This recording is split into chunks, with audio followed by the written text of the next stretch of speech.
छत्तीसगढ़ मुख्य निर्वाचन अधिकारी की पीसी चल रही, चलिए आपको सीधे ले चलते हैं बाबा साहब कंगाले। 30 अक्टूबर तक के लिए जाएंगे। नामांकन पत्रों की जो समीक्षा है वो 28 अक्टूबर को होगी और मतदान की तिथि 13 नवंबर, मतगणना की तिथि जो है वो 23 नवंबर है और तिथि जिसके पूर्व निर्वाचन संपन्न करना होगा वो 25 नवंबर रहेगा।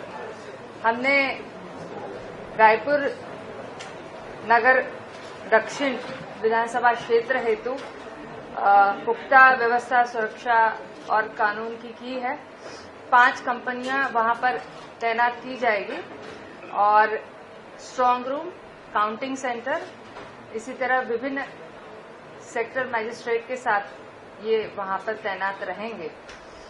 जो आयोग के निर्देश है वो मतदाता पहचान पत्र के माध्यम से ही मतदान होगा और इसके अलावा जो है 12 विविध पहचान पत्रों को भी इस बार निर्वाचन में मान्यता रहेगी। जो नाम निर्देशन पत्र है वो नाम निर्देशन पत्र मैंने आपको बताया है कि उसके लिए हमने व्यवस्था जो की है वो कलेक्ट्रेट परिसर में ही हमारे रिटर्निंग अधिकारी और सहायक रिटर्निंग अधिकारी उपस्थित रहेंगे और जो अधिसूचना प्रकाशन की डेट है और नामांकन दाखिल करने की अंतिम तिथि है उसके बीच में ये नाम निर्देशन पत्र वहां पर सबमिट होंगे। विधानसभा क्षेत्र में कुल मतदाताओं की संख्या है 2,70,936। इसमें 1,33,713 पुरुष है और 1,37,171 महिला मतदाता है। इस तरह महिला मतदाता की संख्या पुरुषों से अधिक है और 1,000 पुरुषों पे 1,026 महिला मतदाता इस क्षेत्र में है। तृतीय लिंग मतदाता 52 है। सेवा मतदाताओं की संख्या 59 है। दिव्यांग मतदाताओं की संख्या 1188 है और कुल मतदाता जो 18 और 19 वर्ष के प्रथम बार मतदान करेंगे वो है 5,014। 85 वर्ष से अधिक उम्र के मतदाता 1,711 है और 100 वर्ष आयु या शतायु ऐसे 56 मतदाता है। जो दिव्यांग मतदाता है और जो 85 वर्ष से अधिक उम्र के मतदाता होंगे उनको घर पर ही मतदान या डाक मतपत्र जिसे कहा जाता है उसकी सेवा उपलब्ध रहेगी और अधिसूचना प्रकाशन यानी 18 अक्टूबर से 5 दिवस के अंदर इन्हें यदि ये विकल्प लेते हैं तो अपने घर की सुविधा से ही ये मतदान कर सकेंगे। इसके अलावा यदि वो चाहे तो मतदान केंद्र पर भी मतदान कर सकते हैं। इनके लिए दिव्यांग रथ की विशेष व्यवस्था रहेगी जो घर से ही इन्हें निःशुल्क सेवा परिवहन की प्राप्त होगी मतदान केंद्र तक मतदान दिवस के दिन। रायपुर नगर दक्षिण में कुल 253 मतदान केंद्र है और विधानसभा और लोकसभा निर्वाचन के समय भी इतने ही मतदान केंद्र थे। 119 मतदान केंद्र लोकेशन है। इस बार हमने अलग ये किया है कि 253 मतदान केंद्र जो हमने बनाए थे पिछले बार उस समय 1500 से अधिक ऐसे जितने मतदान केंद्र थे वहां पर हमने कुल 2 मात्र ऑक्सिलरी पोलिंग स्टेशंस दिए थे। इस बार इस संख्या को हमने बढ़ा दिया है और 13 ऑक्सिलरी पोलिंग स्टेशंस हमने बनाए हैं। सघन लोक जनसंख्या घनत्व का क्षेत्र है ये और हम उम्मीद करते हैं कि सुविधा के लिए ये काफी कारगर और सहयोगी रहेगा। विधानसभा में 10 संगवारी मतदान केंद्र भी हम बनाएंगे जो पूर्णतः महिला कर्मचारियों के द्वारा संचालित रहेगा। 5 आदर्श मतदान केंद्र, 1 दिव्यांग के द्वारा संचालित मतदान केंद्र और 5 पूर्णतः युवाओं द्वारा संचालित मतदान केंद्र रहेगा और सभी बुजुर्ग जनों और दिव्यांग मतदाताओं की सहायता के लिए जो है मतदाता मित्र हम तैनात करेंगे। इनमें 253 मतदान केंद्रों में से 127 ऐसे मतदान केंद्र होंगे जहां पर सीधे लाइव वेबकास्टिंग भी होगा। जो मतदाता ईडीसी के लिए ऐसे निर्वाचन कर्मी जो कि ईडीसी के लिए पात्र होंगे विधानसभा क्षेत्र में जिनकी ड्यूटी लगेगी और जो कि वही के मतदाता है उन्हें ईडीसी का भी हम सहायता देंगे। इसके अलावा जो सेवा मतदाता है उन्हें ईटीपीबीएमएस से भी मतदान करने की पात्रता रहेगी। इसके अलावा जितने निर्वाचन कर्मचारी वहां पर लगे होंगे उनको यदि वे प्रारूप 12 में आवेदन करते हैं तो डाक मतपत्र के माध्यम से विहित सुविधा केंद्र के माध्यम से वो मतदान भी कर सकेंगे।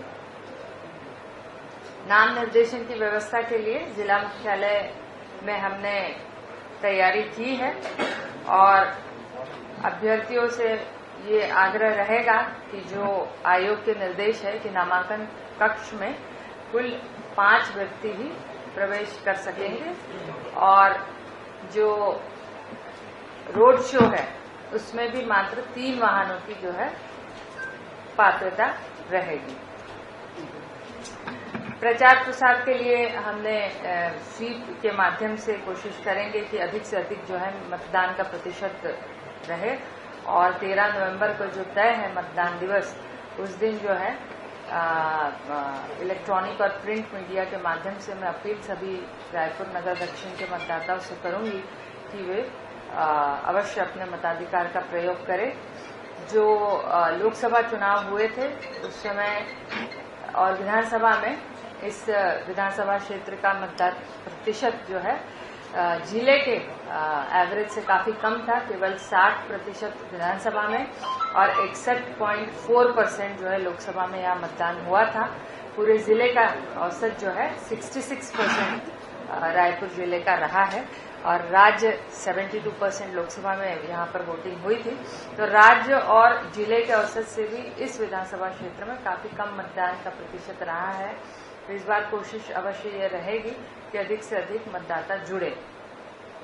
जहां तक आदर्श आचरण संहिता का सवाल है तो जो अद्यतन निर्देश है उनके आधार पर जो भी आयोग के इसमें डायरेक्शंस है कि यदि उपचुनाव घोषित होता है तो जनरली उपचुनाव का जो आदर्श आचरण संहिता का परिक्षेत्र होता है वो संपूर्ण जिला रहता है, परंतु यदि वो राज्य की राजधानी है या महानगर है अथवा किसी नगर निगम के अधीन आता है तो ऐसे परिस्थिति में केवल उस विधानसभा क्षेत्र का परिसीमाएं या परिक्षेत्र ही मात्र आदर्श आचरण संहिता से प्रभावित रहेगा।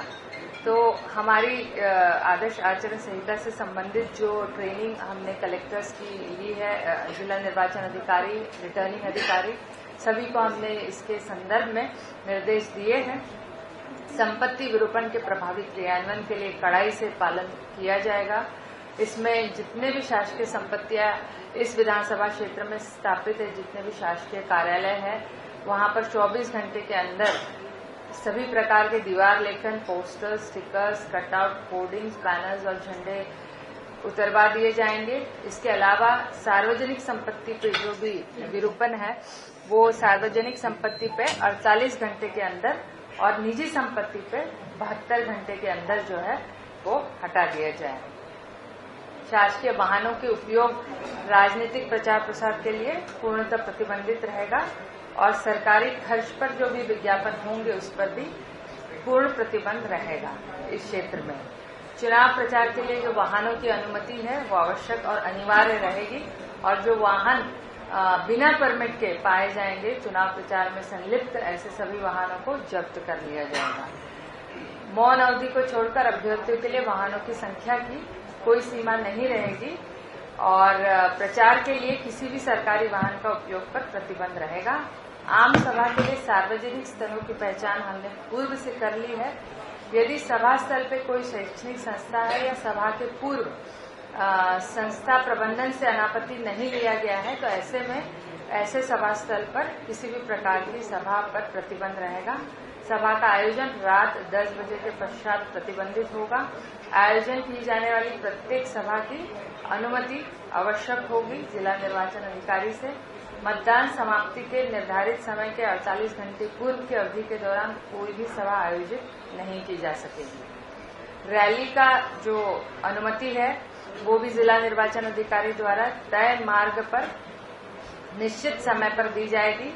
इसमें रैली के प्रारंभ और अंत का जो निर्धारित समय है और स्थान है वो पूर्व से निश्चित होगा और रैली का मार्ग पूर्व से तय होगा, जिसका उल्लेख आवेदन में अभ्यर्थियों के द्वारा कर लिया जाए। यदि रैली की लंबाई अत्यधिक है तो इसमें फिर हम तोड़कर रैली की अनुमति देंगे। रैली में किसी भी तरह के अस्त्र शस्त्र लेकर प्रतिबंधित रहेगा और शालेय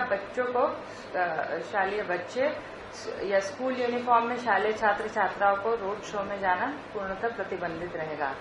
रोड शो की जो 10 से अधिक वाहनों की दशा में 10 वाहनों के भीतर 100 मीटर का अंतराल होना आवश्यक होगा और लाउड स्पीकर की अनुमति सर्वोच्च न्यायालय के द्वारा निर्धारित जो 10 बजे से 6 बजे प्रातः के समय है उसमें टोटली प्रतिबंधित रहेगा। अस्थायी जो प्रचार कार्यालय है जो अभ्यर्थी स्थापित करते हैं चुनाव के दौरान, उनके बारे में भी निर्देशों का कड़ाई से पालन किया जाएगा और किसी भी शैक्षणिक संस्था या अस्पताल से लगे हुए भवनों में हम यह अनुमति नहीं देंगे।